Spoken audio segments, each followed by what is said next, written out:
বেশ অনেকদিন পর শ্বশুরবাড়ি যাচ্ছি শ্বশুর শাশুড়ির পছন্দের জিনিসগুলো নিয়ে। আজকে চলছে তারই তোড়জোড়। বাসার অবস্থা তো একদমই নাজেহাল। আসসালামু আলাইকুম। আজকে ভিডিওটা শুরু করছি একদম সকালবেলা থেকে। আজকে সকাল সকাল ঘুম থেকে উঠে আর একদম নাস্তা নিয়ে খুব ঝামেলা করিনি। একদম চা বিস্কিট খেয়েই রেডি হয়ে পড়েছি দুপুরে রান্নাবান্না করার জন্য।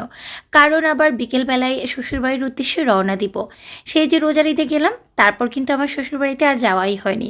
এবার কোরবানি ঈদ উপলক্ষে আবারও যাওয়া হচ্ছে। তো দুপুরে রান্না বলতে একদমই সিম্পল কিছু করব, যেটা আমরা দুপুরে খেয়ে যেটা থাকবে দারোয়ান চাচাকে দিয়ে যেতে পারবো। তাই দুপুরের রান্না খুব একটা ঝামেলা করিনি। আলু পটল কেটে নিয়েছি রুই মাছ দিয়ে রান্না করার জন্য।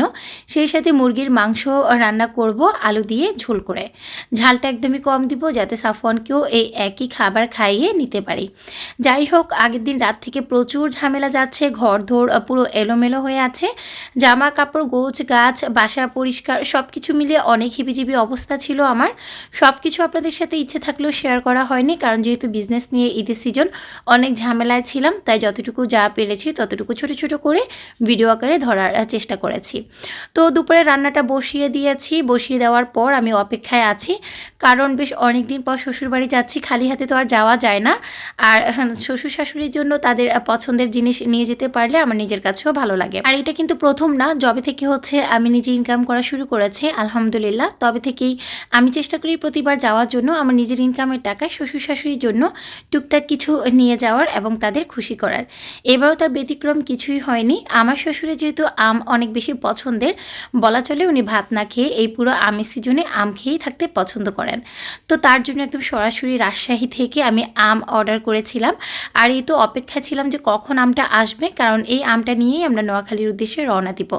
আর এই তো আমার শ্বশুরের সেই পছন্দের রাজশাহীর হিমসাগর আমটা চলে এসেছে। প্রতিবারের মতো আমি কিন্তু আমার সবচেয়ে একদম বিশ্বস্ত যে পেজ ডেইজি সেফ ফুড, সেই পেজ থেকে এই আমগুলো অর্ডার করেছি। প্রতি বছর কিন্তু আমার শ্বশুর শাশুড়ি বাবা মা এবং আমার সন্তানের জন্য আমি ডেইজি সেফ ফুড থেকে আম আনি, কারণ আমার কাছে মনে হয় যেহেতু আনবই একটা বিশ্বস্ত পেজ থেকেই আনা দরকার। আপনারাও চাইলে কিন্তু আপনাদের বাবা মা শ্বশুর শাশুড়ি অথবা প্রিয়জনের জন্য আম আনতে পারেন ডেইজি সেফ ফুড থেকে। তাদের পেজের লিঙ্কটা আমার এই ভিডিওর ডেসক্রিপশন বক্সে এবং কমেন্ট বক্সে দেওয়া থাকবে। যাই হোক, আমগুলো পেয়ে আমি অনেক খুশি। একদম গাছের পাকা পাকা হলুদ টসটসে আম, গ্রানটা এত সুন্দর। যেহেতু শ্বশুর শাশুড়ির জন্য নিচ্ছি, আগে তাদের হাতে দিব, তারপরে কেটে খাবো। তার জন্য আর কেটে আপনাদেরকে দেখালাম না, আর আমার ছেলে তো কাঁচা অবস্থাতেই খাওয়া শুরু করেছে। যাই হোক, এদিকে পুরো বাসা আমার এলোমেলো, কারণ অর্ধেক জামা কাপড় গুছিয়ে নিয়েছি আর অর্ধেক এখনও গোছানো হয়নি। আর এরই মাঝে কিন্তু আমিও রেডি হয়ে গেছি। দুপুরের রান্নাটা বসিয়ে দিয়ে এখন হচ্ছে আমটাও আপনাদের সাথে শেয়ার করলাম, সেই সাথে এখন ব্যাগটাও হচ্ছে গুছিয়ে নিব। আর এই যে এতগুলো জামা কাপড় দেখেন, এগুলো কিন্তু সব আমার রিলেটিভদের, ওরা হচ্ছে আমার বিজনেস পেজ থেকে পারচেস করেছে। যাওয়ার সময় কিন্তু পথে পথে ওদের এই জামা কাপড়গুলোও আমাকে ডেলিভারি করে দিয়ে যেতে হবে। কি আর করব বলেন, এই সব কিছু এখন আমি কাঁধে করে নিয়ে যাব। আর সেই সাথে আমার একদমই স্বল্প কিছু জামা কাপড় নিয়েছি, যেগুলো একদম না নিলেই না। এবার যেহেতু যাচ্ছি একদম শর্ট টাইমের একটা প্ল্যানে, তাই খুব বেশি জামা কাপড় আর নিইনি, অল্প অল্প করেই কিছু গুছিয়ে নিয়েছি। আর এদিকে কিন্তু দুপুরে খাবারটা রান্না করা হয়ে গেছে। যে রুই মাছ দিয়ে পটল রান্না করেছি। বিশেষ করে আমি যেহেতু লং জার্নি করব, আমার কাছে সবজি দিয়ে খেতেই বেশি ভালো লাগবে, মাংস তো আমি হাতই দিব না। তারপরে ওদের বাবা ছেলের জন্য মাংসটা রান্না করা। যাই হোক, আমরা মাত্র 2-3 জন মানুষ, খাওয়ার পর যেগুলো থাকবে সেগুলো হচ্ছে চাচাকে বক্স করে করে দিয়ে যাব। আর এই তো দুপুরে খাবার দাবার করার পর হচ্ছে আমাদের ব্যাগপত্র সব কিছু নামিয়ে নেওয়া হয়েছে, কারণ আমাদের গাড়ি চলে এসেছে। আর এখন হচ্ছে যে পার্সেলগুলো হচ্ছে হাতে হাতে ডেলিভারি করব, মানে যেগুলো রিলেটিভদের, সেগুলো নামানো হচ্ছে। সেই সাথে আমার শ্বশুরের জন্য আনা আমের এই ঝুড়িটাও নামানো হচ্ছে। যাই হোক, আমরা বের হব এমন টাইমে বাইরে প্রচুর পরিমাণে বৃষ্টি শুরু হচ্ছিল।